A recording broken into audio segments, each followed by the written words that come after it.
Hello guys, আমি আবার চলে এলাম আপনার মাঝে আরেকটা ছোট একটা গল্প নিয়ে। আজকে ছোট্ট করে একটা গল্প আমি তোমাদের সামনে শেয়ার করছি। গল্পটা যদি তোমাদের ভালো লাগে তো চ্যানেলটিকে সাবস্ক্রাইব এবং লাইক কমেন্ট শেয়ার করবা। আমার আশা তোমাদেরকে ভালোবাসা দেওয়া, তোমাদেরকে পরিপূর্ণ আনন্দ দেওয়া। কিছু একটা গল্প শুনে যদি তোমরা কিছু একটা জ্ঞান দিতে পারি বা কিছু একটা জ্ঞান অর্জন করতে পারি, তাহলে আমার মনটা একটু সাফল্য অর্জন করতে পারবে। তো স্টার্ট করছি। আজকে গল্পটা হচ্ছে, একটি ছেলে প্রতিদিন স্কুলে যেত। যখন সে প্রতিদিন স্কুলে যেত তখন পাশে একটা রাস্তার পাশে একটা ভিখারি ওখানে বসে থাকতো। কারো থেকে কোনো কিছু চেত না, যে আমাকে ভিক্ষা চাইতো না, কারো থেকে কিছু খাওয়ার চাইতো না। তখন ওই ছেলেটি একটু প্রতিদিন যখন আসা যাওয়া করে তখন ওকে দেখে একটু দয়া হলো।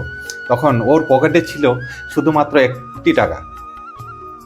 তখন 1 টাকাটা বের করে ভিক্ষুককে দেব বলে ও আশা করেছে এবং ভাবছে যে 1 টাকা দিয়ে কি ওর কিছু হবে। এটা ভেবে উনি ছেলেটি ওই ভিক্ষুককে 1টি টাকা দিল। যখন 1টি টাকা দিল তখন ওই ভিখারিটি মানুষটি ছেলেটাকে এভাবে দেখে একটা মৃদু হাসি দিল এবং সুখে থাকো বলে একটা আশীর্বাদ দিল।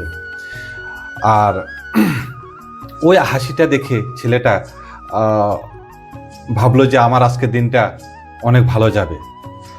সেই দিন ছেলেটা বুঝলো সাহায্যর মূল্য টাকা নয়, সাহায্যর মূল্যটা টাকার নয়, সেটার মূল্য হচ্ছে একমাত্র মন।